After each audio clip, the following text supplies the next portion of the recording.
El olor a tierra mojada y madera podrida llenaba los pulmones de Elena Vega, mientras sus manos temblorosas contaban los billetes arrugados por tercera vez.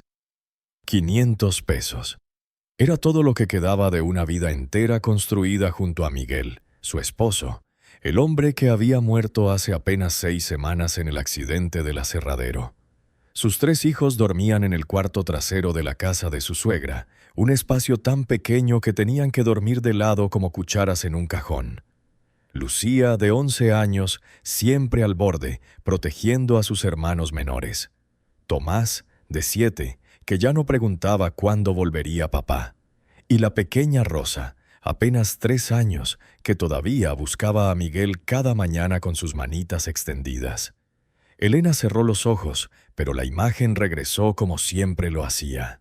Miguel atrapado bajo las vigas de pino que se habían soltado durante la tormenta. Los gritos de los otros trabajadores. La carrera desesperada al hospital en Guanajuato, a 40 kilómetros de distancia. Las 3 horas de cirugía no habían servido de nada. El médico salía con las manos manchadas de sangre y esa expresión que Elena había aprendido a odiar, compasión vacía que no pagaba facturas ni alimentaba bocas. Hicimos todo lo posible, había dicho el doctor, pero la hemorragia interna era demasiado severa. Las facturas del hospital habían llegado 2 semanas después. 22,000 pesos por 3 horas de intentar salvar a un hombre que ya estaba muriendo. El dueño del aserradero les había dado 5,000 pesos, una compensación lo llamó, como si el precio de un esposo y padre pudiera medirse en billetes. Elena había vendido todo lo que poseían de valor, la máquina de coser que había sido de su madre, los aretes de plata de su boda, el reloj de bolsillo de Miguel que su abuelo le había regalado. Aún así, las deudas la perseguían como perros hambrientos. Y ahora, esto. Elena miró la carta de desalojo sobre la mesa de madera desgastada. 30 días para abandonar la casa que habían alquilado durante 8 años. El casero necesitaba el espacio para su sobrino que venía de la capital. No había malicia en ello, solo la fría matemática de la necesidad ajena contra la suya. «Mamá». La voz de Lucía la sobresaltó. Elena se limpió rápidamente los ojos antes de voltearse. Su hija mayor estaba en el umbral de la puerta, todavía en camisón, con esos ojos oscuros demasiado sabios para sus 11 años. «¿No puedes dormir, mi amor?» Lucía se acercó y se sentó junto a ella. «Te escuché llorar anoche». Elena no lo negó. Los niños merecían algo de verdad, aunque fuera amarga. «Tenemos que mudarnos, Lucía. Esta casa ya no es nuestra. ¿A dónde iremos? No lo sé todavía, pero encontraré algo, te lo prometo». La promesa sonaba hueca incluso para sus propios oídos. Con 500 pesos no podían pagar el primer mes de renta y depósito en ningún lugar decente. Los refugios estaban llenos, su familia dispersa o demasiado pobre para ayudar. La hermana de Miguel, en cuya casa ahora vivían temporalmente, ya había dejado claro que 2 semanas era el límite de su hospitalidad. «Papá hubiera sabido qué hacer», susurró Lucía. «Sí», pensó Elena, Miguel siempre había sabido. Él era el fuerte, el que arreglaba todo con sus manos callosas y su risa que hacía que los problemas parecieran más pequeños. Pero Miguel se había ido. Y ahora ella era todo lo que quedaba entre sus hijos y el mundo despiadado. Si esta historia ya te está atrapando, no olvides suscribirte y darle like. Déjame en los comentarios desde dónde nos estás escuchando. Me encanta saber de ti. El mercado de San Miguel de Allende bullía con vida esa mañana de jueves. Elena caminaba entre los puestos con Rosa en brazos y Lucía y Tomás siguiéndola de cerca, tratando de ignorar las miradas de lástima de los vendedores que conocían su historia. Todos en el pueblo sabían del accidente. Todos sabían que Elena Vega era ahora una viuda con 3 bocas que alimentar y ni un centavo a su nombre. Detuvo el puesto de verduras de doña Socorro, una mujer de 60 años con manos como raíces de árbol y un corazón que aún latía con algo de compasión. «¿Cuánto por las papas?», preguntó Elena, aunque ya sabía que no podía permitirse ni las más pequeñas. «Para ti, mijita, 10 pesos el kilo». Doña Socorro empacó algunas papas en una bolsa de papel. «Y llévate estos jitomates. No me los van a comprar ya, están muy maduros». Elena aceptó la caridad disfrazada de pragmatismo. «Gracias, doña Socorro». La anciana bajó la voz acercándose. «Elena, escuché algo que podría interesarte». «¿Qué cosa?» «Hay un molino abandonado río arriba, pasando el puente viejo. El viejo molino San Rafael. Lleva vacío desde que murió don Justino hace como 20 años. Elena conocía el lugar. Una estructura de piedra antigua medio devorada por la maleza, con su rueda de agua inmóvil y ventanas como ojos ciegos. De niña, los otros chicos la habían desafiado a acercarse, pero Elena siempre había sentido algo extraño allí, una presencia que hacía que su piel se erizara. ¿Y qué con el molino? Lo están vendiendo. La sobrina de don Justino, que vive en Querétaro, quiere deshacerse de él. No puede mantenerlo y el municipio le está cobrando impuestos». Doña Socorro se inclinó aún más cerca. «Está pidiendo 500 pesos. Nadie quiere comprarlo por las historias». «¿Qué historias?» Doña Socorro hizo la señal de la cruz. «Dicen que don Justino murió de forma extraña. Lo encontraron en la rueda del molino aplastado, pero la rueda no había girado en años, y desde entonces la gente que pasa por ahí de noche escucha cosas. Gemidos, voces.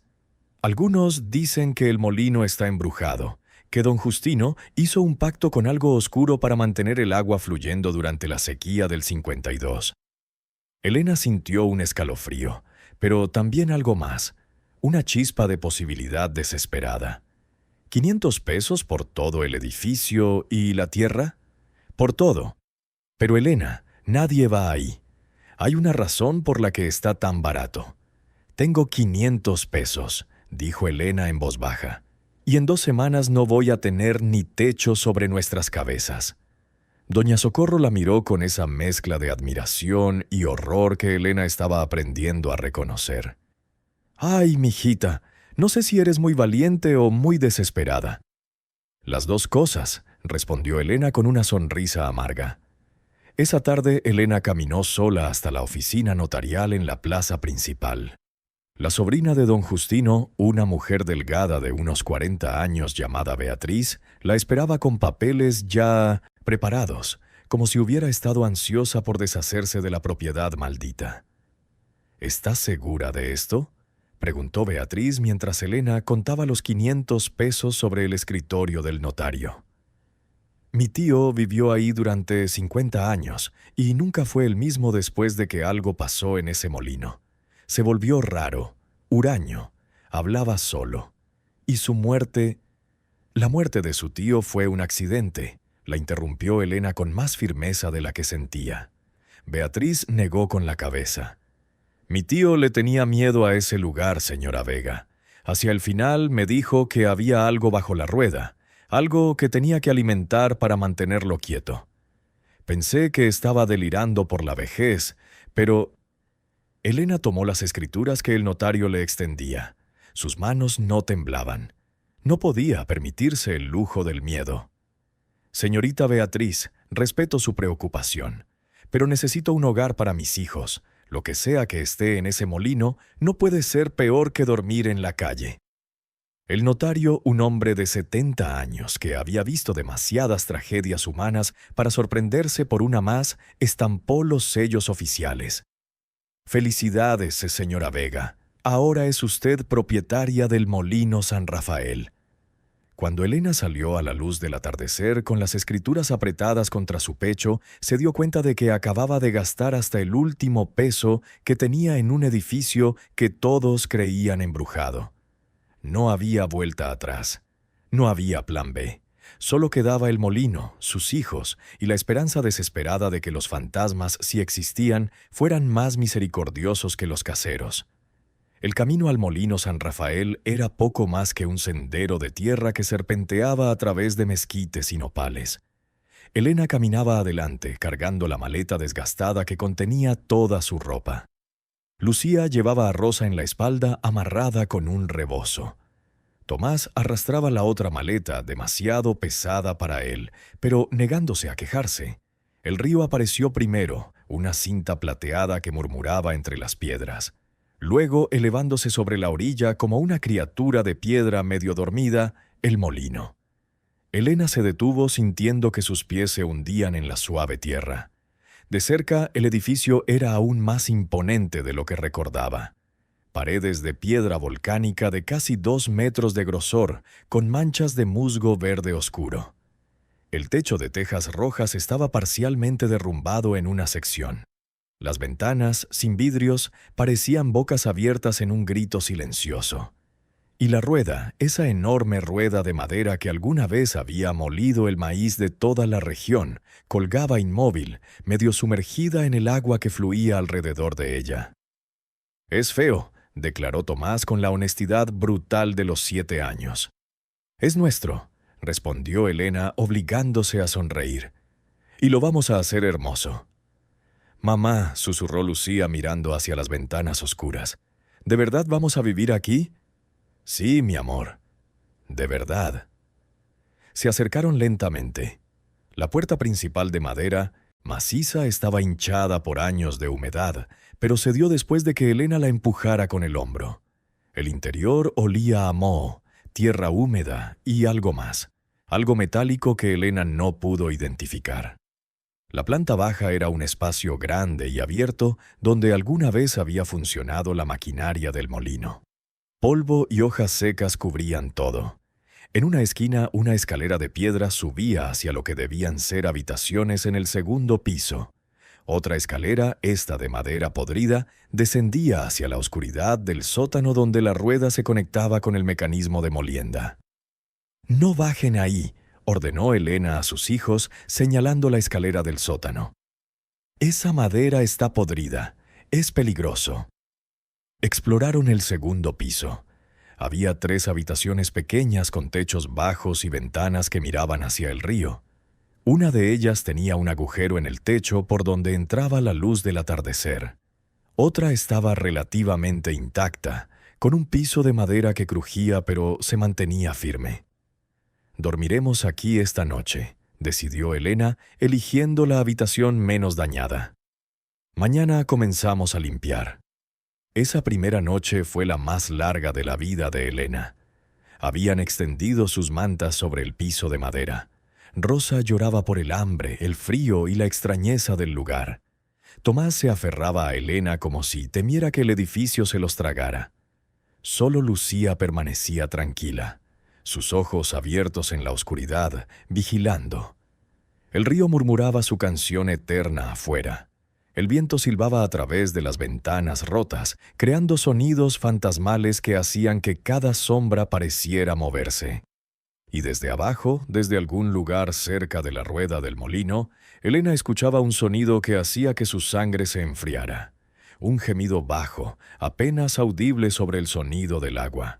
Al principio pensó que era el viento o la madera vieja expandiéndose. Pero el sonido se repetía con una regularidad perturbadora, como respiraciones dolorosas de algo que sufría. «¿Lo escuchas?», susurró Lucía. «Es solo el edificio viejo», respondió Elena, mintiendo por el bien de sus hijos. «Los lugares abandonados hacen ruidos extraños». Pero mientras abrazaba a sus 3 hijos en la oscuridad, escuchando ese gemido intermitente que venía de abajo, Elena rezaba en silencio. No sabía a qué o a quién rezaba, solo que necesitaba que algo, cualquier cosa, los protegiera en este lugar olvidado por Dios. Porque ahora, con 500 pesos gastados y ningún otro lugar a donde ir, el Molino San Rafael era su hogar. Y lo que sea que gemía bajo la rueda, tendrían que aprender a vivir con ello. O encontrar el coraje para enfrentarlo. La luz del amanecer entraba por las ventanas rotas como dedos exploradores, revelando la verdadera magnitud de lo que Elena había comprado. Polvo espeso cubría cada superficie. Excrementos de murciélagos y ratones formaban pequeños montículos en las esquinas. Las paredes de piedra sudaban humedad, y en algunos lugares crecían hongos pálidos que parecían dedos pequeños buscando la luz. Elena se despertó antes que los niños, su cuerpo adolorido por haber dormido en el suelo duro. Se movió con cuidado para no despertar a Rosa, que dormía acurrucada contra su pecho, y bajó las escaleras de piedra hacia la planta principal. A la luz del día, el espacio parecía menos ominoso, pero más abrumador. Necesitaba agua para lavar, para cocinar, para beber. Necesitaba comida, necesitaba herramientas para limpiar. Y sobre todo, necesitaba dinero, del cual no tenía ni un centavo. Salió hacia el río, llevando la única olla que poseían. El agua corría clara y fría sobre las piedras. Elena la probó cautelosamente, dulce y limpia. Al menos tenían eso. Se lavó la cara sintiendo el frío aguijonear su piel, despertándola completamente. Fue entonces que vio el huerto abandonado. Detrás del molino, escondido bajo años de maleza, había hileras ordenadas de lo que alguna vez había sido un jardín productivo. Elena reconoció las formas de plantas de calabaza silvestre, chiles pequeños que habían sobrevivido, y lo que parecían ser matas de tomate que habían crecido salvajes, pero aún producían frutos pequeños y duros. «Gracias, don Justino», susurró Elena hacia el fantasma del viejo molinero. Al menos había dejado algo útil. Pasó la mañana recolectando lo que podía, llenando su falda con tomates cherry, chiles y algunas calabazas pequeñas. No era mucho, pero era algo. Cuando regresó al molino, encontró a sus hijos despiertos, sentados en las escaleras de piedra con expresiones cautelosas. «Desayuno», anunció Elena con más alegría de la que sentía, mostrando su cosecha. Lucía se levantó inmediatamente para ayudar. Tomás miraba el edificio con desconfianza, como si esperara que las paredes se derrumban en cualquier momento. Rosa simplemente lloraba, queriendo la comodidad de un hogar que ya no existía. Después de una comida escasa de tomates y los últimos restos de tortillas que habían traído, Elena organizó a sus hijos como un pequeño ejército. «Lucía, tú vas a barrer el polvo de la habitación donde dormimos. Tomás, necesito que recojas todas las ramas secas que encuentres afuera para hacer una fogata. Y Rosa, mi amor, tú te quedas aquí conmigo donde pueda verte». «¿Y tú qué vas a hacer, mamá?», preguntó Tomás. «Voy a buscar agua y explorar el resto del molino para ver qué podemos usar». Los niños se dispersaron a sus tareas. Elena observó a Lucía subir las escaleras con una escoba improvisada hecha de ramas, sus hombros pequeños, cargando responsabilidades demasiado pesadas para su edad. Algo se quebró dentro de Elena, pero lo empujó hacia abajo. No había espacio para la autocompasión, solo para la supervivencia. Pasó las siguientes horas explorando metódicamente el molino. En un armario polvoriento encontró herramientas oxidadas, un martillo, clavos torcidos, una sierra con dientes desiguales. En otra habitación descubrió mantas, viejas comidas por las polillas pero aún utilizables, y en lo que había sido la cocina de don Justino, una estufa de leña antigua que milagrosamente parecía funcional. Pero evitó el sótano. Cada vez que se acercaba a esa escalera de madera podrida que descendía hacia la oscuridad donde la rueda del molino se conectaba con su mecanismo, sentía algo. Una presencia. Una advertencia silenciosa de que algunas puertas era mejor dejarlas cerradas. Sin embargo, los gemidos continuaban. Durante el día eran más sutiles, casi imperceptibles bajo el sonido del río y las actividades de limpieza. Pero estaban ahí, constantes como un latido enfermo. Elena se obligaba a ignorarlos, diciéndose que eran solo los sonidos de un edificio viejo asentándose, de madera húmeda expandiéndose, de agua fluyendo a través de grietas en la piedra. Pero en la noche, cuando todo lo demás se quedaba quieto, los gemidos se volvían imposibles de ignorar. Al tercer día, Elena caminó 5 kilómetros hasta el pueblo más cercano, llevando a Rosa en la espalda y dejando a Lucía a cargo de Tomás con instrucciones estrictas de no salir del segundo piso. Necesitaba trabajo, cualquier trabajo que le diera algunos pesos para comprar comida y suministros básicos. La señora que dirigía la tienda de abarrotes la miró con lástima pero sin ofertas de empleo. El dueño del restaurante ya tenía suficientes ayudantes. La panadería no necesitaba personal adicional. Elena sintió la desesperación apretando su garganta como dedos invisibles.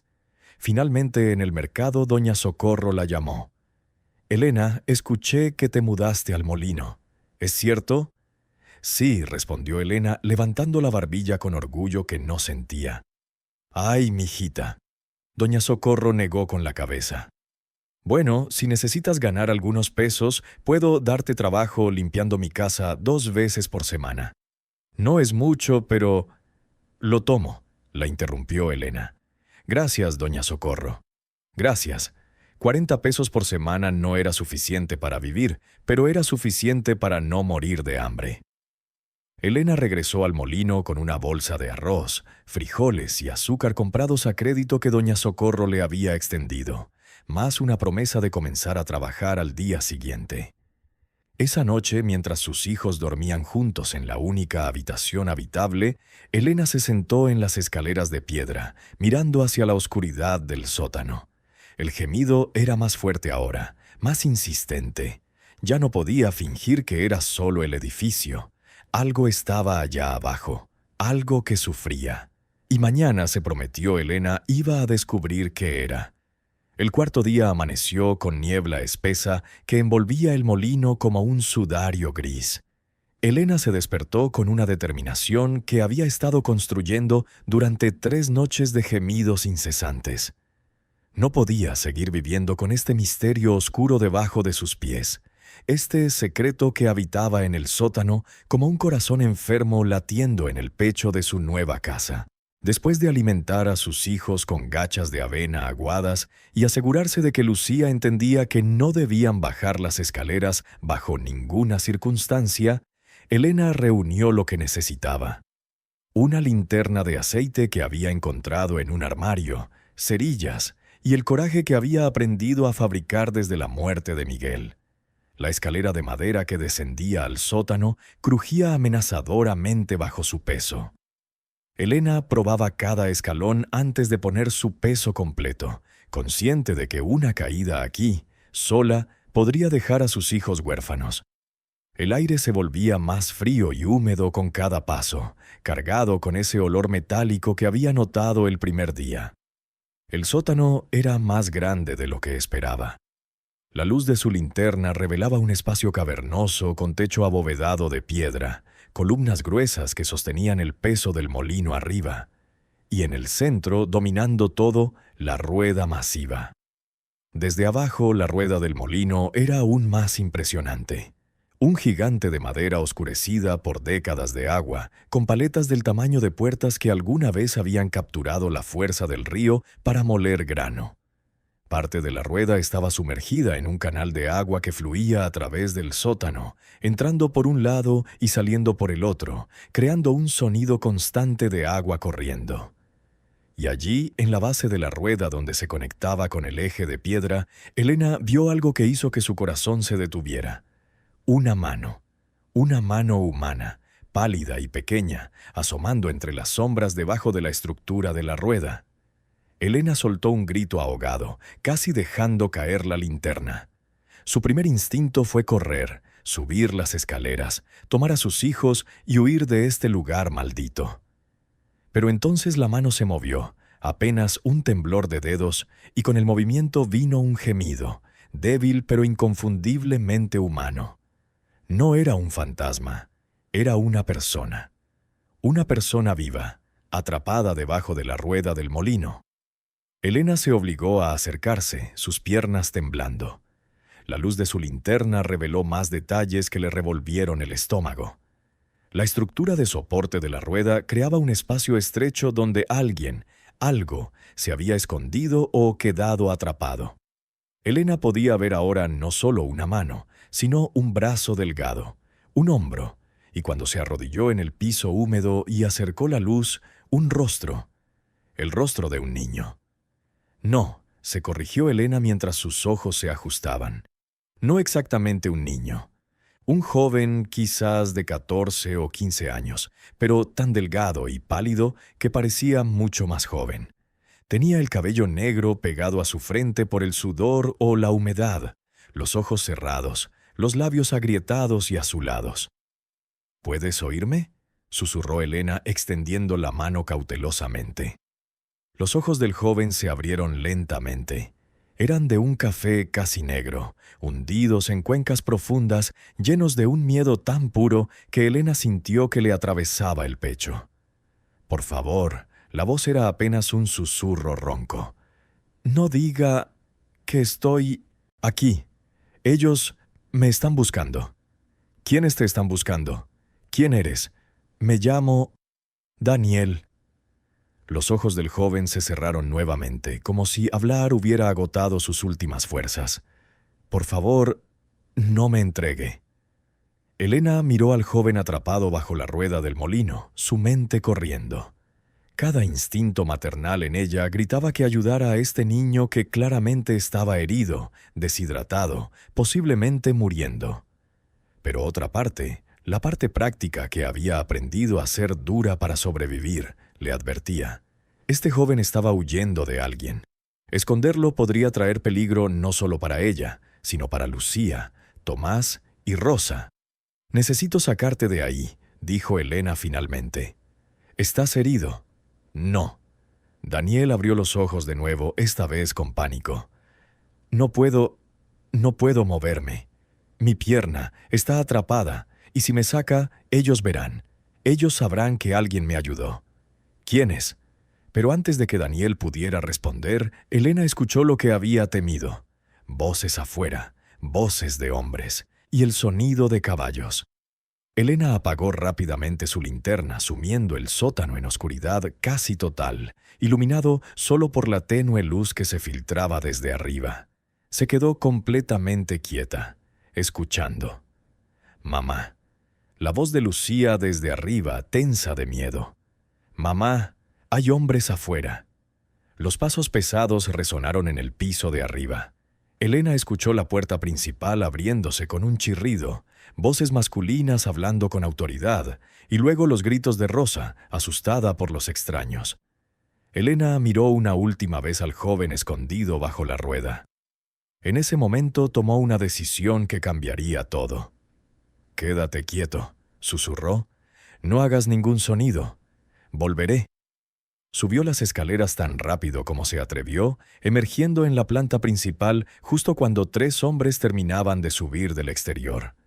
Eran rurales, policía montada, reconocibles por sus uniformes oscuros y sombreros anchos. El que estaba al frente era un hombre de unos 40 años, con bigote espeso y una cicatriz que corría desde su sien hasta su mandíbula.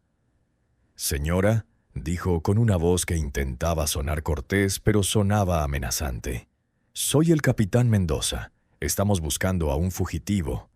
Un joven, 14 años, cabello negro.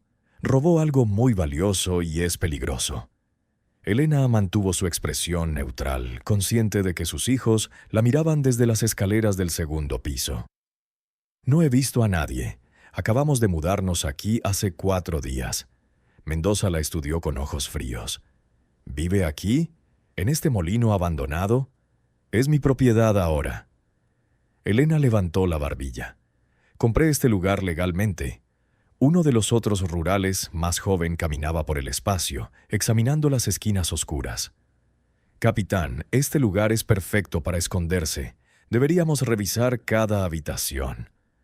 El pánico subió por la garganta de Elena como bilis. Si bajaban al sótano, si encontraban a Daniel. Pero entonces pensó en algo que doña Socorro había dicho. Don Justino le tenía miedo a ese lugar. Hacia el final me dijo que había algo bajo la rueda, algo que tenía que alimentar para mantenerlo quieto. —Pueden revisar —dijo Elena con voz firme—. Pero les advierto, el dueño anterior murió en circunstancias extrañas. La gente del pueblo dice que este lugar está... Elena hizo una pausa deliberadamente. —Bueno, ustedes habrán escuchado las historias. El capitán Mendoza se tensó ligeramente. —¿Qué historias? —Que hay algo en el sótano. Algo que hace ruidos por la noche. Gemidos. El viejo molinero decía que había que alimentarlo para mantenerlo satisfecho o... Elena se encogió de hombros. Yo no creo en esas supersticiones, pero si quieren bajar a revisar, el rural más joven ya había fallecido. Capitán, ya sabe cómo es la gente en estos pueblos, siempre con sus cuentos de espantos y... Mendoza lo silenció con una mirada, pero Elena notó que él tampoco parecía ansioso por explorar el sótano oscuro. El capitán era un hombre de ciudad, de eso estaba segura, y los hombres de ciudad a menudo eran más supersticiosos que los campesinos cuando se trataba de lugares abandonados y leyendas rurales. Si ven al muchacho, dijo Mendoza finalmente, deben reportarlo inmediatamente. Es un ladrón y un mentiroso. Robó algo muy importante de una familia prominente. Hay una recompensa de 1,000 pesos para quien informe su paradero. 1,000 pesos, una fortuna. Suficiente para alimentar a sus hijos durante meses, para comprar suministros para arreglar el molino, para asegurar su futuro. Todo lo que tenía que hacer era decir la verdad. Elena miró hacia las escaleras donde sus hijos observaban con ojos enormes. Lucía sostenía a Rosa, quien lloraba silenciosamente. Tomás se aferraba a la barandilla, temblando. «No he visto a nadie, capitán», repitió Elena. «Pero si veo algo, por supuesto que les avisaré».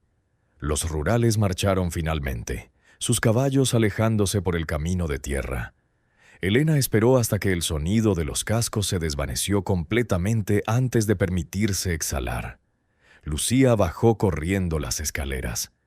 «Mamá, ¿qué fue eso? ¿Por qué estaban buscando a alguien aquí?» «Solo estaban siendo precavidos», mintió Elena. «No pasa nada». Pero mientras tranquilizaba a sus hijos, preparaba comida, fingía normalidad, la mente de Elena no dejaba de pensar en el joven atrapado debajo de la rueda del molino. Un fugitivo. Un ladrón, según el capitán Mendoza. O quizás, pensó Elena mientras la tarde se convertía en noche, algo completamente diferente. Porque en sus años de vida había aprendido algo importante. Los hombres con poder rara vez decían toda la verdad, y los que huían no siempre eran los criminales. Esa noche, después de que sus hijos se durmieron, Elena bajó nuevamente al sótano con agua fresca, tortillas y un poco de caldo que había preparado. Encontró a Daniel exactamente donde lo había dejado, sus ojos brillando en la oscuridad como los de un animal herido. «¿Vinieron a buscarte?», susurró él. «Sí. ¿Me entregaste?». Elena le ofreció el agua. «No». Daniel bebió con desesperación, derramando líquido por su barbilla. Cuando terminó, la miró con una mezcla de gratitud y confusión que le recordó a Elena cómo Tomás la miraba cuando no entendía por qué el mundo era tan difícil. «¿Por qué?», preguntó Daniel. «Ofrecen dinero por mí. Usted lo necesita. Puedo verlo». Elena se sentó en el piso húmedo del sótano, sus huesos cansados protestando. «Porque», dijo lentamente, «cuando mi esposo murió y perdimos todo, nadie nos ayudó. Todos nos miraban con lástima, pero cerraban sus puertas. Así que decidí que si alguna vez tenía la oportunidad de ayudar a alguien desesperado, lo haría. Incluso si era peligroso, incluso si era estúpido». «No soy un ladrón», susurró Daniel. «Lo que robé no era un robo, era mío, era de mi familia». «Entonces, dime la verdad», dijo Elena, «toda la verdad. Porque arriesgo la vida de mis hijos al esconderte. Merezco saber por qué». Y en la oscuridad del sótano, con el agua del río fluyendo alrededor de ellos, Daniel comenzó a contar su historia. La voz de Daniel temblaba mientras hablaba. Las palabras saliendo en ráfagas entrecortadas, como si llevara tanto tiempo guardándose que ahora se derramaban sin control. «Mi nombre completo es Daniel Mendoza Salazar. El capitán que vino a buscarme es mi tío. Mi padre era su hermano menor». Elena sintió que su estómago se retorcía. «¿Tu tío te está buscando?» «Para matarme», dijo Daniel simplemente. «O al menos para asegurarse de que nunca pueda reclamar lo que es mío». Trajo las tortillas a su boca, lamiendo con la urgencia del hambre prolongada. Entre bocados continuó su historia.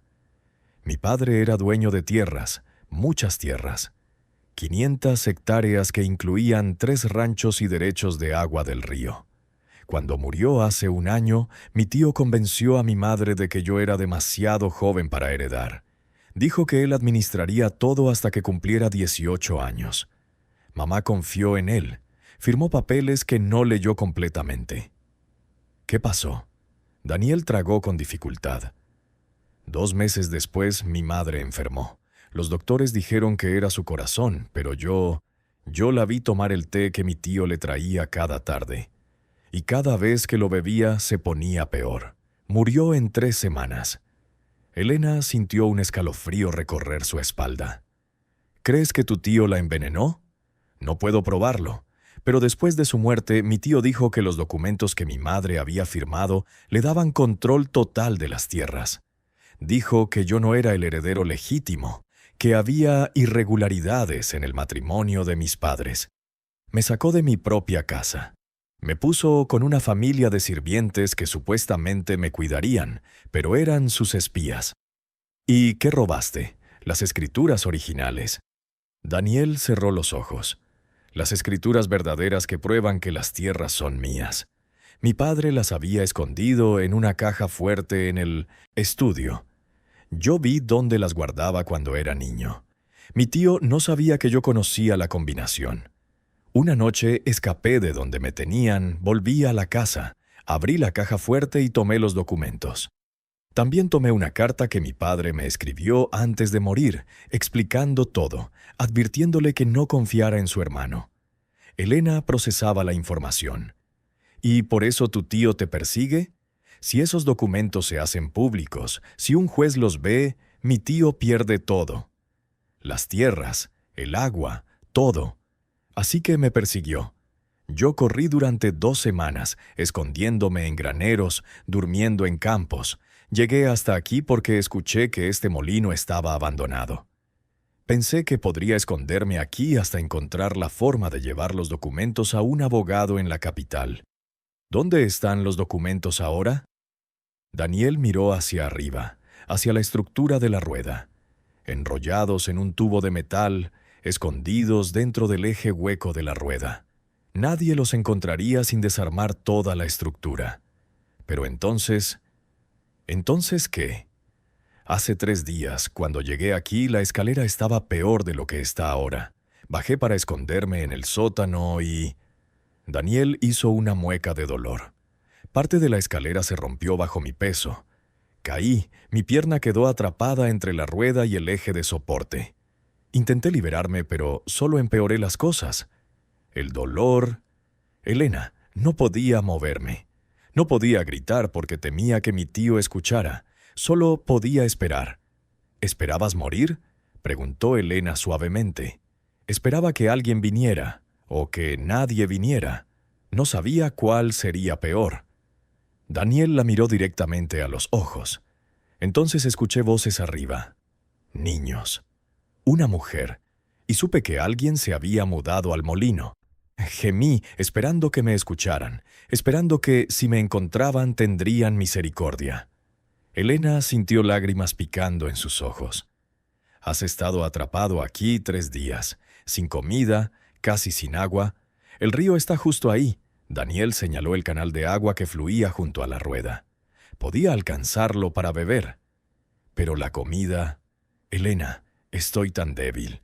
Si mi tío viene otra vez y baja aquí, no podré ni siquiera intentar esconderme mejor. Tenemos que liberarte, decidió Elena. Tu pierna puede estar rota, la interrumpió Daniel. Sé que está mal. Pero Elena, si me libera, si me ayuda, pone en peligro a su familia. Mi tío no se detendrá ante nada. Ya mató a mi madre, aunque nunca pueda probarlo. No dudaría en lastimar a mis hijos para encontrarte, terminó Elena.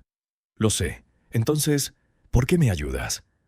Elena pensó en Miguel, en cómo habría respondido si alguien necesitado hubiera pedido ayuda. Pensó en las veces que ella y sus hijos habían necesitado ayuda y no la habían recibido. Pensó en Lucía, Tomás y Rosa arriba, dormidos en un molino abandonado porque el mundo había sido despiadado con ellos. Porque, dijo finalmente, Si no ayudamos a los que sufren cuando podemos hacerlo, entonces, ¿qué somos? Solo animales sobreviviendo. Y quiero que mis hijos crezcan sabiendo que hay algo más que supervivencia en este mundo. Daniel asintió lentamente. Mi padre solía decir algo similar. Decía que la tierra no era realmente tuya a menos que la compartieras con aquellos que la necesitaban. Tu padre suena como un buen hombre. Lo era. Daniel cerró los ojos, agotado por la conversación. Por eso mi tío lo odiaba. Por eso probablemente Bueno, los doctores dijeron que fue su corazón también. Pero papá era joven, fuerte. No tenía ninguna razón para morir tan repentinamente. Elena se puso de pie, sus rodillas crujiendo. Mañana voy a traer herramientas. Voy a encontrar la manera de liberarte sin destruir toda la rueda. Y vamos a sacar esos documentos y esconderlos en algún lugar más seguro. ¿Y si mi tío regresa? Entonces tendremos que ser más listos que él. Daniel la miró con algo que podría haber sido esperanza o podría haber sido miedo. Elena Vega, ¿por qué no tienes miedo? Elena sonrió amargamente. Daniel, he perdido a mi esposo, mi hogar, casi todo lo que tenía. He vivido en la calle con 3 niños dependiendo de mí. He comprado un molino embrujado con mis últimos pesos porque no tenía otra opción. Ya no tengo espacio para el miedo, solo para hacer lo que es correcto.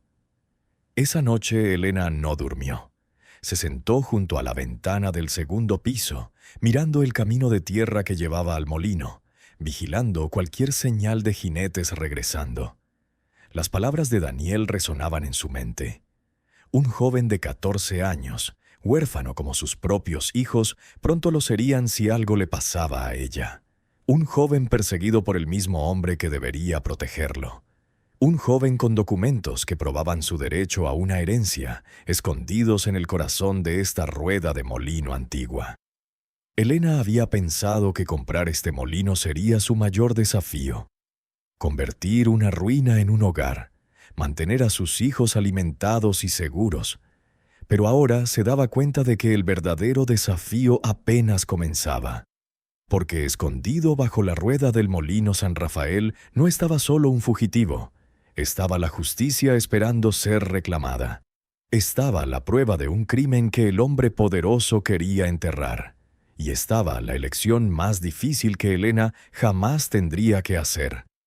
Proteger la vida de un extraño y arriesgar todo lo que le quedaba, o mantenerse segura y vivir con la culpa de haber abandonado a alguien que la necesitaba. En la oscuridad, antes del amanecer, Elena tomó su decisión. Ayudaría a Daniel Mendoza Salazar. Si esta historia te tiene al borde del asiento, asegúrate de suscribirte y activar las notificaciones para no perderte ninguna historia como esta. Tu apoyo significa todo para mí. Recuperarán los documentos y encontrarán la manera de exponer la verdad sin importar el costo. Porque si había aprendido algo desde la muerte de Miguel, era que una vida sin principios no valía la pena vivirla. Incluso si esos principios te costaban todo. El 5.º día en el molino amaneció con un cielo gris que prometía lluvia. Elena despertó temprano, sus músculos adoloridos por las pocas horas de sueño inquieto que había conseguido. Antes de que sus hijos se levantaran, bajó al sótano con pan y agua fresca para Daniel. Lo encontró con fiebre. Su frente ardía al tacto y sus ojos brillaban con un fulgor poco saludable. La pierna atrapada, lo poco que Elena podía ver de ella, estaba hinchada e inflamada. «Necesitas un médico», susurró Elena controlando el pánico en su voz. «No», Daniel negó con la cabeza débilmente. «Un médico me preguntaría cómo me lastimé. Hablaría. Mi tío tiene espías en todos los pueblos cercanos. Entonces vas a morir aquí de infección. Prefiero morir que dejar que mi tío gane». La terquedad en su voz le recordó a Elena a su propio hijo Tomás. Ese mismo orgullo infantil que no entendía que a veces rendirse era la forma más valiente de sobrevivir. Pero miró los ojos de Daniel y vio algo más allá del orgullo. Miedo genuino. Este joven no estaba siendo dramático. Realmente creía que su tío lo mataría si lo encontraba. «Está bien», cedió Elena. «Pero necesito limpiar esa herida y encontrar medicinas, y necesito sacarte de debajo de esta rueda antes de que la infección se extienda más». «¿Cómo?» «No lo sé todavía. Dame tiempo». Elena pasó la mañana en una niebla de ansiedad fingida como normalidad. Preparó desayuno para sus hijos, gachas de avena con un poco de azúcar que Rosa devoró con sus manitas pegajosas. Lucía la observaba con ojos demasiado perceptivos. «Mamá, ¿estás bien?» «Estoy bien, mi amor, solo cansada. Escuché ruidos anoche, como si alguien estuviera hablando». Elena sintió su corazón acelerarse, pero mantuvo su expresión tranquila. «Era yo rezando. A veces rezo en voz alta cuando no puedo dormir». Lucía asintió aceptando la explicación, pero Elena notó la duda en sus ojos. Su hija era demasiado lista. Pronto comenzaría a hacer preguntas más difíciles de responder. Esa tarde, Elena tenía que ir al pueblo para su trabajo, limpiando la casa de doña Socorro. No podía faltar. Necesitaba esos 40 pesos desesperadamente. Pero eso significaba dejar a sus hijos solos en el molino durante 4 horas, con Daniel escondido en el sótano y el peligro de que el capitán Mendoza pudiera regresar en cualquier momento. Lucía llamó a su hija mayor. «Necesito que me prometas algo muy importante». «¿Qué, mamá?» «Hoy tengo que ir al pueblo a trabajar. Vas a estar a cargo de Tomás y Rosa. No quiero que bajen al sótano por ninguna razón». «¿Me entiendes? Por ninguna razón». «Pero mamá, prométemelo, Lucía». Su hija la estudió con esa mirada penetrante que la hacía parecer mucho mayor de 11 años. «Tiene que ver con los hombres que vinieron ayer, ¿verdad? ¿Los que estaban buscando a alguien?» Elena tomó las manos de su hija entre las suyas. «Hay cosas que estoy haciendo para proteger a esta familia, cosas que no puedo explicarte todavía. Pero necesito que confíes en mí y que hagas exactamente lo que te digo. ¿Puedes hacer eso?» Lucía asintió lentamente. «Confío en ti, mamá». El camino al pueblo parecía más largo que nunca. Elena caminaba rápido, consciente de cada minuto que pasaba lejos de sus hijos. En su mente reproducía todos los escenarios terribles. Mendoza regresando y encontrando a Daniel, sus hijos bajando al sótano por curiosidad, la fiebre de Daniel empeorando hasta que sus gemidos fueran demasiado fuertes para ignorar. La casa de doña Socorro era grande y antigua, llena de muebles oscuros y alfombras persas desgastadas. Elena limpió con eficiencia mecánica, su mente en otra parte. Estaba trapeando el piso de la cocina cuando doña Socorro entró con té y galletas. «Siéntate un momento, mijita. Te ves exhausta». «Estoy bien, doña Socorro». La anciana la ignoró sirviendo té en 2 tazas de porcelana delicada. «Siéntate». Las órdenes de una vieja pueden ignorarse, pero las ofertas de té no. Elena se sentó consciente de que rechazar la hospitalidad sería una ofensa. Tomó la taza con manos que temblaban ligeramente por el cansancio. «¿Cómo está el molino?», preguntó doña Socorro con tono casual, pero sus ojos estaban atentos. «Bien, estamos limpiando poco a poco». «¿Y los ruidos? ¿Los gemidos de los que hablaba la gente?» Elena bebió su té comprando tiempo para responder. «Es un edificio viejo. Hace muchos sonidos extraños». Doña Socorro añadió azúcar a su propio té, el movimiento lento y deliberado. «Elena, pasé por el molino ayer en la tarde cuando regresaba del pueblo vecino. Vi a los rurales ahí, al capitán Mendoza y sus hombres». Elena se tensó. Solo estaban buscando a alguien. Un fugitivo. Un fugitivo que, curiosamente, es el sobrino del capitán Mendoza. Doña Socorro tomó un sorbo de té. «Mi hermana vive en San Rafael, donde los Mendoza tienen sus tierras. Conoce la historia. El joven Daniel, huérfano, despojado de su herencia por un tío codicioso». Elena se quedó inmóvil sin saber qué decir. «También sé», continuó la anciana, «que don Ricardo Mendoza, el padre del capitán, era un hombre cruel que construyó su fortuna sobre los huesos de gente que desapareció convenientemente, y que su hijo, nuestro capitán, aprendió bien de él. ¿Por qué me cuenta esto? Doña Socorro puso su taza en la mesa con un clic suave. Porque vi cómo miraste cuando mencionaron la recompensa de 1000 pesos. Vi que no dijiste nada. Y porque conozco esa mirada, Elena.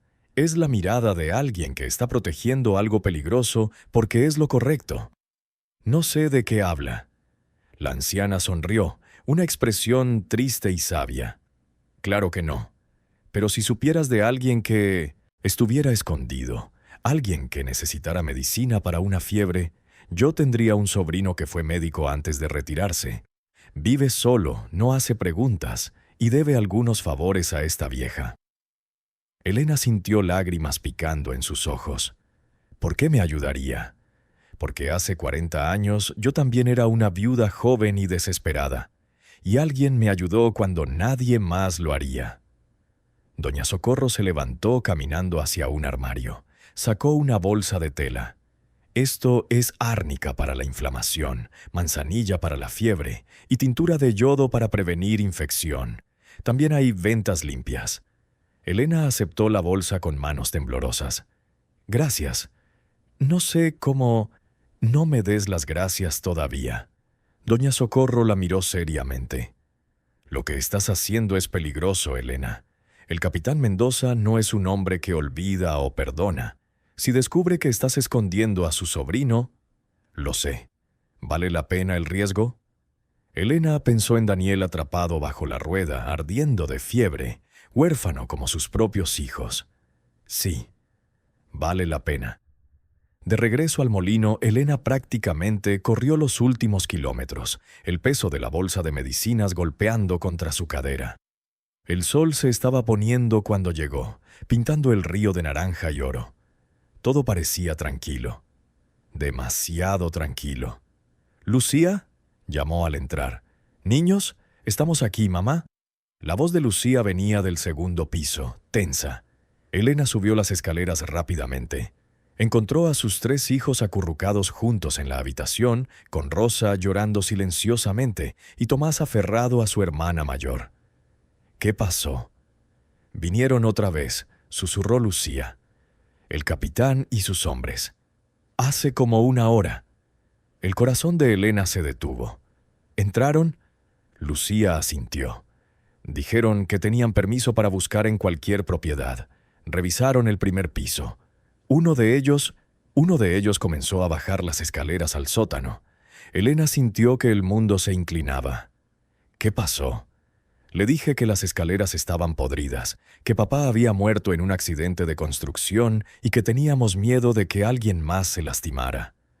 Comencé a llorar y... Lucía se limpió los ojos. Se detuvo. El capitán le dijo que dejara de asustar a los niños y que se fueran. Elena abrazó a su hija con fuerza. «Hiciste bien, mi amor. Hiciste muy bien». «Pero mamá...» Lucía se apartó para mirarla directamente. «Sé que hay alguien ahí abajo». Escuché gemidos, y esta mañana, antes de que despertaras, bajé solo un poco y vi... ¿Qué viste? Una mano. Una mano de alguien bajo la rueda. Elena cerró los ojos. No podía seguir mintiendo a su hija. No cuando Lucía había sido lo suficientemente valiente como para proteger a un extraño sin siquiera entender por qué. «Tienes razón», dijo finalmente. «Hay alguien ahí abajo, un joven que está escondido de hombres malos. Está herido y necesita nuestra ayuda. ¿Es el fugitivo que están buscando?» «Sí». «¿Y lo estamos escondiendo?» «Sí». Lucía procesó esto en silencio. «Entonces, podríamos meternos en problemas. Problemas grandes. Sí, podríamos, pero lo estamos haciendo de todos modos porque es lo correcto». Elena sintió una oleada de amor por esta niña de 11 años que entendía el mundo mejor que muchos adultos. «Sí, mi amor, porque es lo correcto». Tomás, que había estado escuchando con ojos muy abiertos, habló por primera vez. ¿Cómo cuando papá ayudó al señor Torres a esconderse cuando la policía lo buscaba por no pagar sus deudas? Elena se sorprendió. «No sabía que te acordaras de eso». «Me acuerdo. Papá dijo que a veces las leyes están equivocadas y que ayudar a alguien es más importante que seguir reglas injustas. Miguel, pensó Elena con un dolor agudo en el pecho. Incluso muerto, su esposo seguía enseñando a sus hijos cómo ser buenos humanos. Esa noche, después de que los niños se durmieran, Elena bajó al sótano con la bolsa de medicinas de doña Socorro. Daniel estaba peor. Su piel ardía y murmuraba en sueños febriles, palabras inconexas sobre su padre, su madre, tierra que le habían robado. Daniel, susurró Elena, limpiando su frente con un trapo húmedo. Necesito ver tu pierna. Trabajó con cuidado en la oscuridad, su linterna de aceite creando sombras danzantes.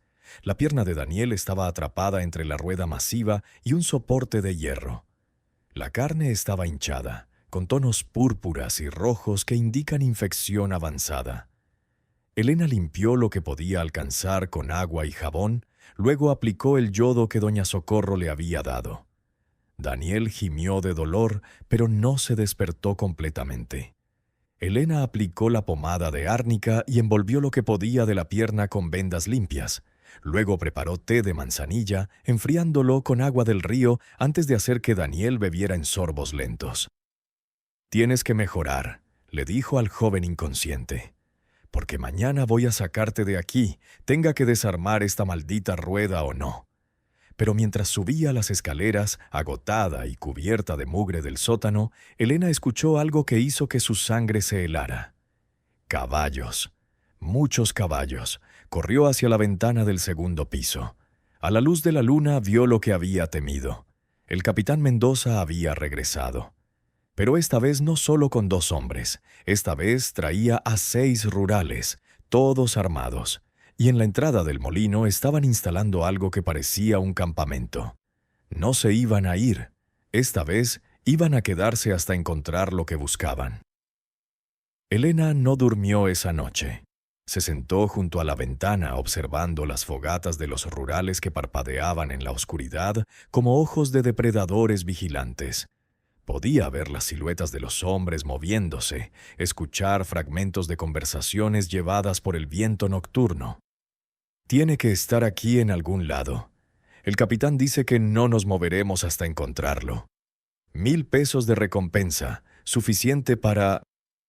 Al amanecer, Elena bajó silenciosamente, preparando su mente para lo inevitable.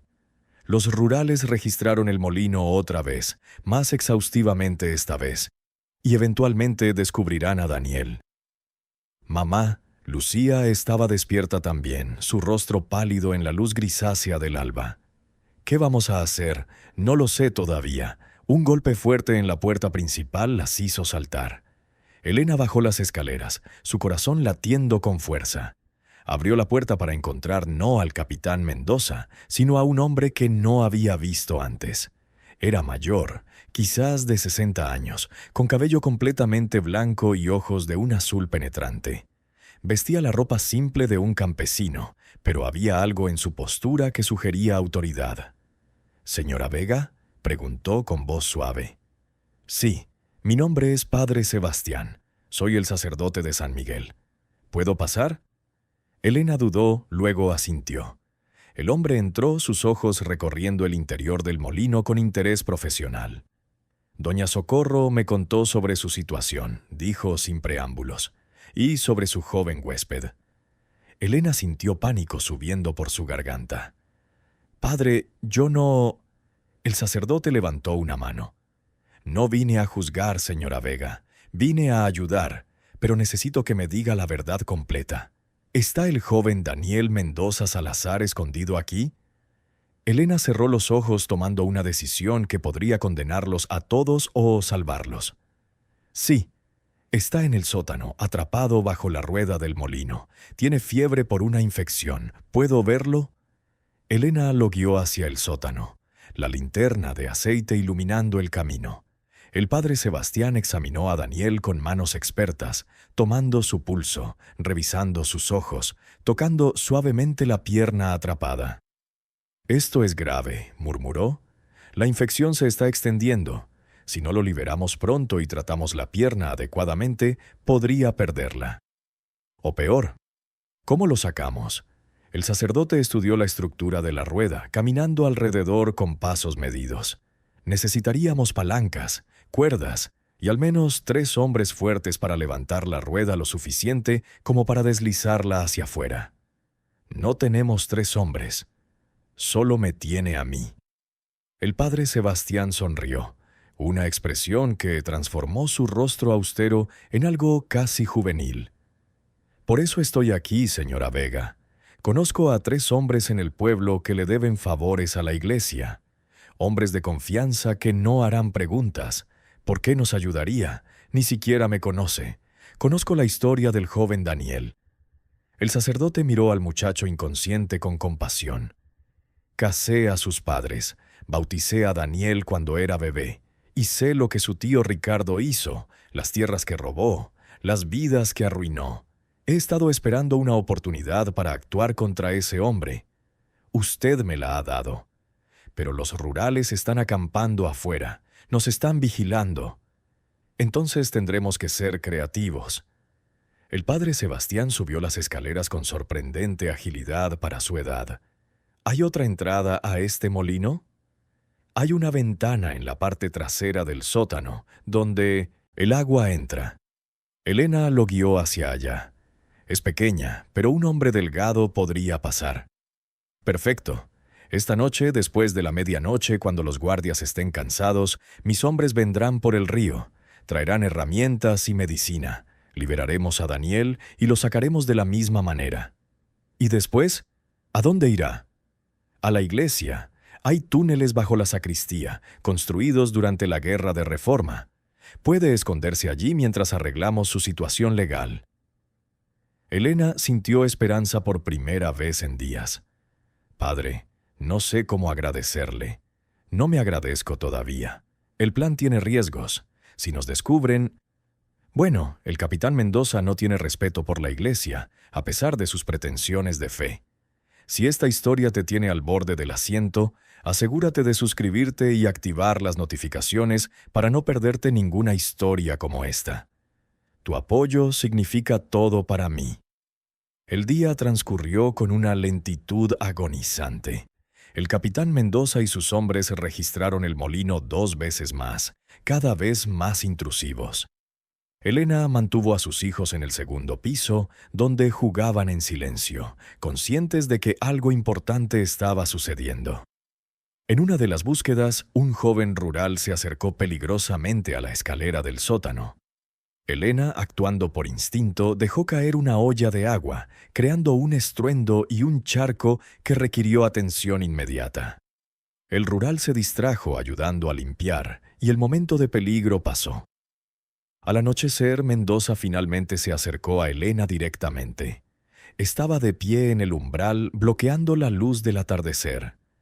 «Señora Vega», dijo con voz suave que sonaba amenazante, «sé que está aquí. Mi sobrino. Sé que está en este molino.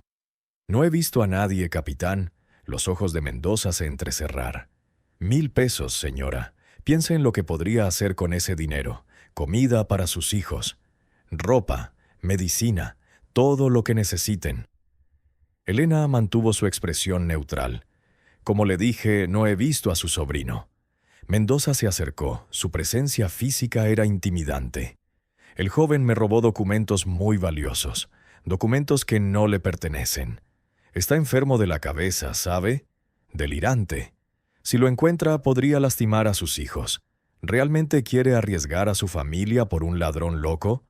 Si veo a alguien que parezca peligroso, le avisaré de inmediato. Mendoza la estudió durante un largo tiempo. Luego, inesperadamente, sonrió. «Es usted una mujer valiente, señora Vega. O muy tonta. Espero, por el bien de sus hermosos niños, que sea solo tonta». La amenaza velada se colgó en el aire entre ellos. Entonces Mendoza se retiró, regresando al campamento donde sus hombres preparaban la cena. Esa noche, Elena alimentó a sus hijos y los acostó temprano.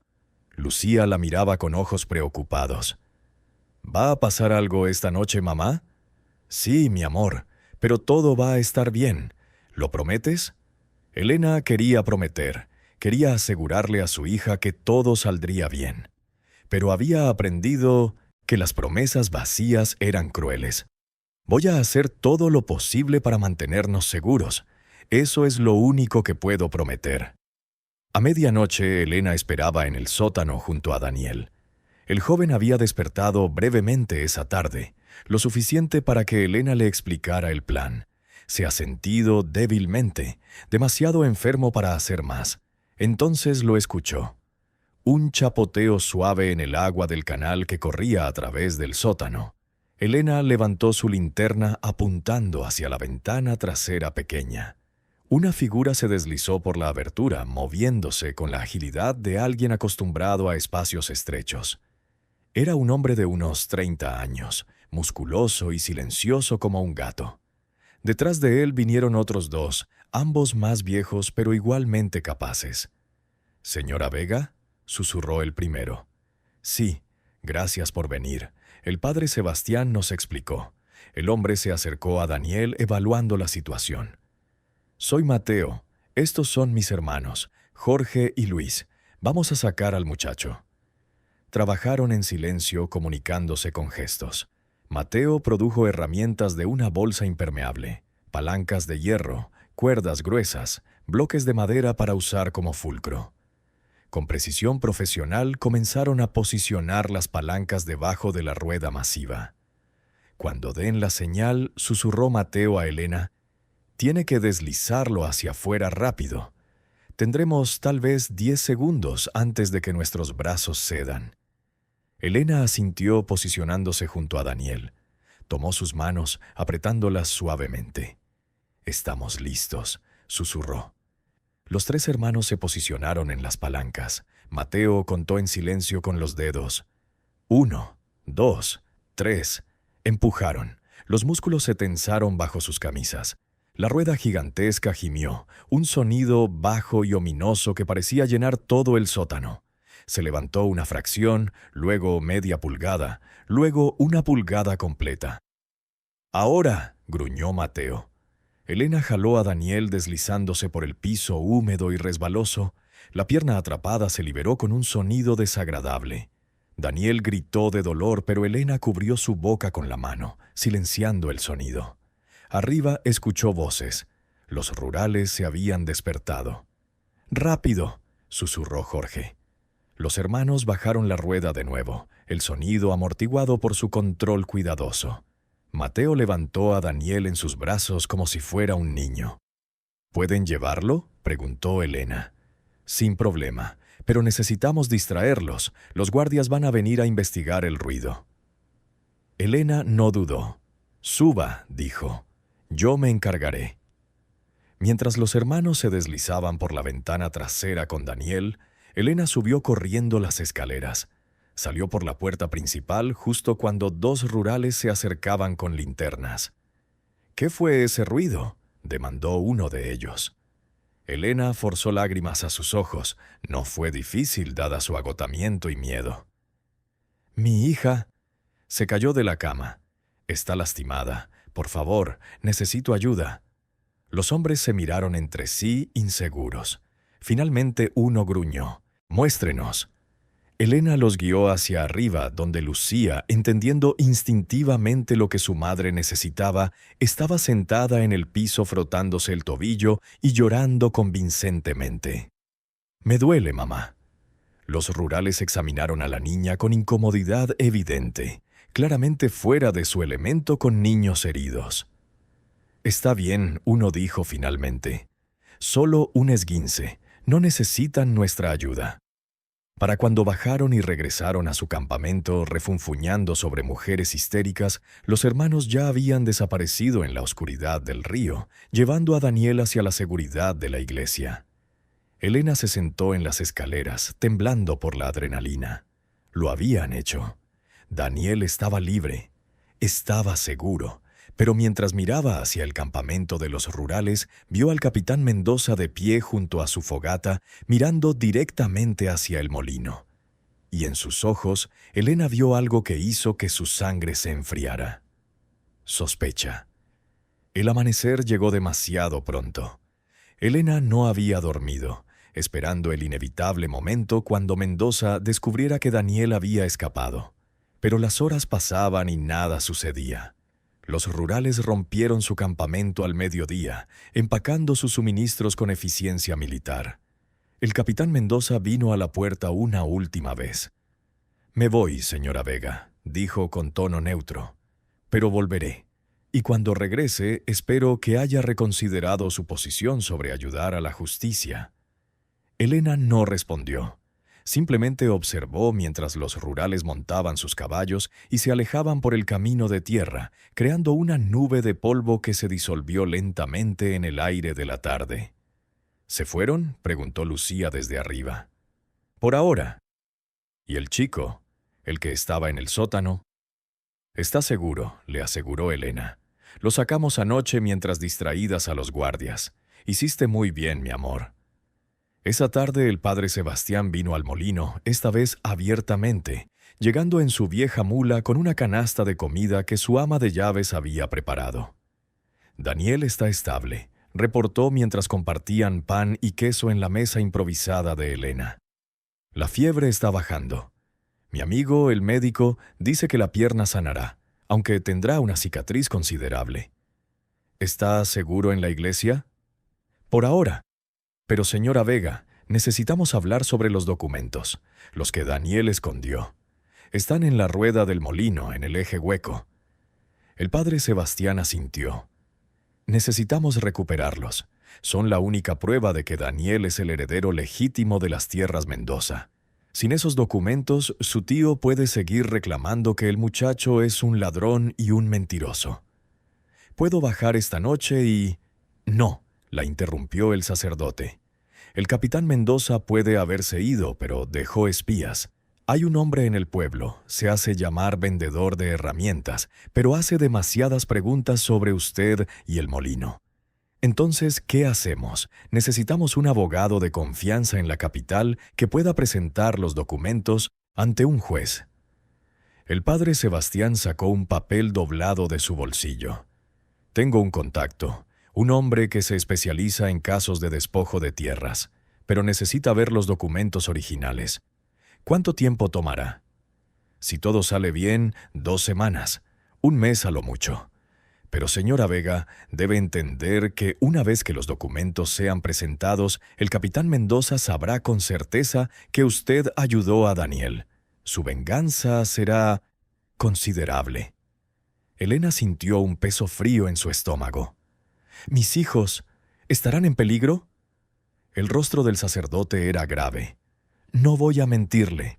Mendoza es un hombre sin escrúpulos. Cuando descubra que ha perdido las tierras, cuando su crimen sea expuesto públicamente, sí, podría actuar irracionalmente». Elena miró a través de la ventana donde Lucía jugaba con Tomás y Rosa junto al río, sus risas llevadas por la brisa. Había creído que lo peor ya había pasado, que con Daniel a salvo podrían volver a alguna apariencia de normalidad, pero se dio cuenta de que la verdadera batalla apenas comenzaba. «¿Y si no recuperamos los documentos?», preguntó. «¿Y si simplemente dejamos que todo esto se olvide? Entonces el joven Daniel vivirá el resto de su vida como un fugitivo, sin hogar, sin identidad legal, sin futuro. Y el capitán Mendoza seguirá destruyendo vidas, robando tierras, matando a cualquiera que se interponga en su camino». «Padre», ma continue Sebastián la miró directamente a los ojos. «A veces, señora Vega, hacer lo correcto requiere más coraje que solo sobrevivir». Elena pensó en Miguel, en cómo él nunca había retrocedido ante la injusticia, incluso cuando le costaba. Pensó en Daniel, un niño de 14 años que había perdido todo igual que sus propios hijos, y pensó en el mundo que quería que Lucía, Tomás y Rosa heredarán, un mundo donde la justicia importaba más que el poder. «Recuperaré los documentos», decidió. «Esta noche. No puede hacerlo sola. La rueda es demasiado pesada para... No estaré sola». Elena llamó hacia la ventana. «Lucía, ven aquí, por favor». Su hija entró con los pies descalzos dejando huellas húmedas en el piso de piedra. «¿Sí, mamá?» Elena se arrodilló para estar a la altura de los ojos de su hija. Lucía, necesito que seas muy valiente, más valiente de lo que has sido hasta ahora. ¿Puedes hacer eso? Lucía asintió, su rostro serio. Esta noche vamos a bajar al sótano. Vamos a recuperar algo muy importante que está escondido en la rueda del molino. Y si alguien viene, si escuchamos algo arriba, tú vas a correr tan rápido como puedas, tomar a Tomás y Rosa y huir hacia la iglesia. ¿Entiendes? Pero, ¿y tú? Yo te seguiré. Pero tú tienes que proteger a tus hermanos primero. Siempre primero. ¿Lo prometes? Lo prometo, mamá. Esa noche, después de que la luna se levantara y el mundo se quedara quieto, excepto por el murmullo eterno del río, Elena y Lucía descendieron juntas al sótano. Elena llevaba herramientas, cuerdas y una linterna de aceite. Lucía llevaba coraje que no debería necesitar a los 11 años. La rueda del molino se alzaba ante ellas como un gigante dormido. Elena había estudiado su estructura durante días, buscando la forma de acceder al eje hueco sin desarmar toda la maquinaria. Había encontrado un punto débil, un panel de acceso que don Justino había instalado décadas atrás para mantenimiento. El panel estaba bloqueado por años de óxido y humedad. Elena trabajó con un cincel y martillo, cada golpe resonando en el espacio cerrado. Lucía sostenía la linterna, sus manos firmes a pesar del miedo que Elena podía ver en sus ojos. Finalmente el panel cedió. Elena metió la mano en la oscuridad del eje hueco, palpando ciegamente. Sus dedos tocaron metal, luego encontraron un cilindro. Lo jaló con cuidado, consciente de que estos documentos eran la única prueba de la verdad de Daniel. El tubo de metal estaba sellado con cera. Elena lo extrajo completamente, sintiendo el peso de la historia en sus manos. Dentro de este cilindro estaba la justicia, esperando ser liberada. «¿Lo tienes, mamá?», susurró Lucía con asombro. «Sí, lo tengo». Fue en ese momento cuando escucharon el sonido. Cascos de caballos, muchos cascos, acercándose rápido. «¡Corre!», ordenó Elena. «¡Corre ahora!». Lucía subió las escaleras como un conejo asustado. Elena la siguió aferrándose al tubo de metal.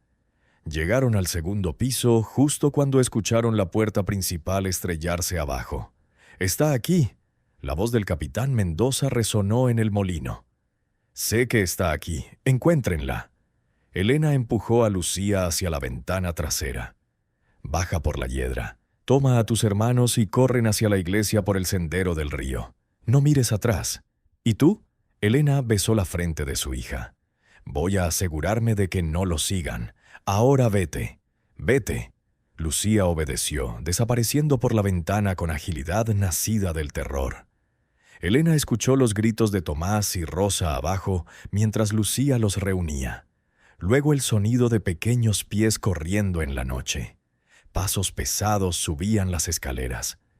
Elena se paró en el centro de la habitación, el tubo de metal escondido bajo su falda, enfrentando la puerta.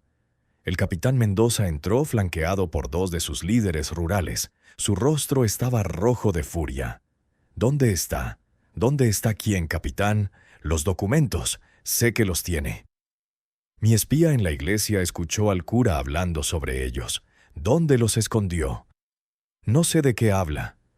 Mendoza cruzó la habitación en 2 zancadas, agarrándola por el brazo con fuerza que dolía. «Señora Vega, mi paciencia se ha agotado. O me da esos documentos ahora, o la acusara de robo, obstrucción de la justicia y arborinto de un fugitivo. Sus hijos irán a un orfanato mientras usted se pudre en prisión. ¿Es eso lo que quiere?». Elena lo miró directamente a los ojos. «Capitán Mendoza, puede amenazarme todo lo que quiera. Puede destruirme si eso lo hace feliz. Pero no voy a ayudar a robarle a un huérfano lo que legítimamente le pertenece». La mano de Mendoza se levantó preparándose para golpear. Pero antes de que pudiera hacerlo, una voz resonó desde abajo. «Capitán, hay alguien más aquí». Mendoza la soltó corriendo hacia las escaleras. Elena aprovechó el momento de distracción. Corrió hacia la ventana, el tubo de metal apretado contra su pecho. pero uno de los rurales fue más rápido. La agarró del brazo, deteniéndose. «No tan rápido, señora». Elena luchó golpeando y pateando. El tubo cayó de sus manos rodando por el piso.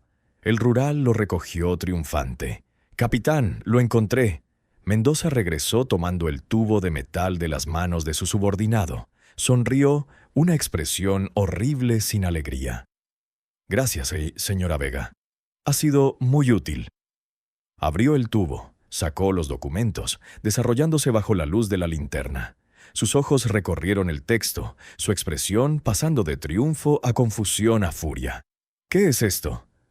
Elena, a pesar de su miedo, sonrió. «Recetas.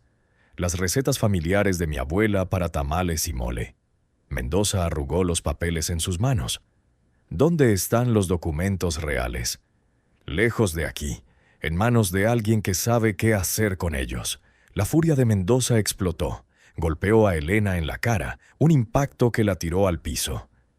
«Registren este lugar», ordenó a sus hombres, «cada centímetro, y si no encuentran esos documentos, traigan a los niños. Ella hablará cuando vea a sus hijos sufrir». Pero los documentos ya no estaban en el molino. Elena había tomado una precaución. Esa tarde, cuando el padre Sebastián había visitado, Elena le había dado instrucciones precisas. «Si algo sale mal esta noche», le había dicho, «si no aparezco en la iglesia antes del amanecer, sabe qué hacer». El sacerdote había asentido, entendiendo, y había enviado a uno de sus hombres de confianza a recuperar los documentos verdaderos de su escondite alternativo, un lugar que Elena había preparado días antes en el huerto abandonado detrás del molino.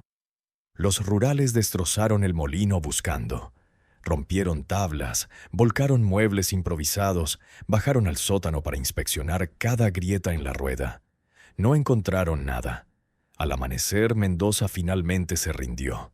Se paró sobre Elena, quien yacía en el piso, sangrando de un labio partido.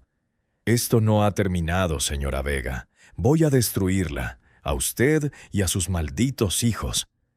Entonces se fueron sus hombres siguiéndolo como perros obedientes. Elena se quedó sola en el molino destrozado, cada músculo de su cuerpo gritando de dolor. Pero sonreía, porque sus hijos estaban seguros en la iglesia, y los documentos estaban camino a la capital, donde un abogado honesto los presentaría ante un juez. La justicia, finalmente, tendría su oportunidad. Aunque el costo había sido casi todo lo que Elena tenía, casi, pero no todo, porque todavía tenía su coraje, y a veces eso era suficiente. Gracias por escuchar hasta el final. Si esta historia te conmovió, compártela con alguien que necesite recordar que la esperanza existe incluso en los momentos más oscuros.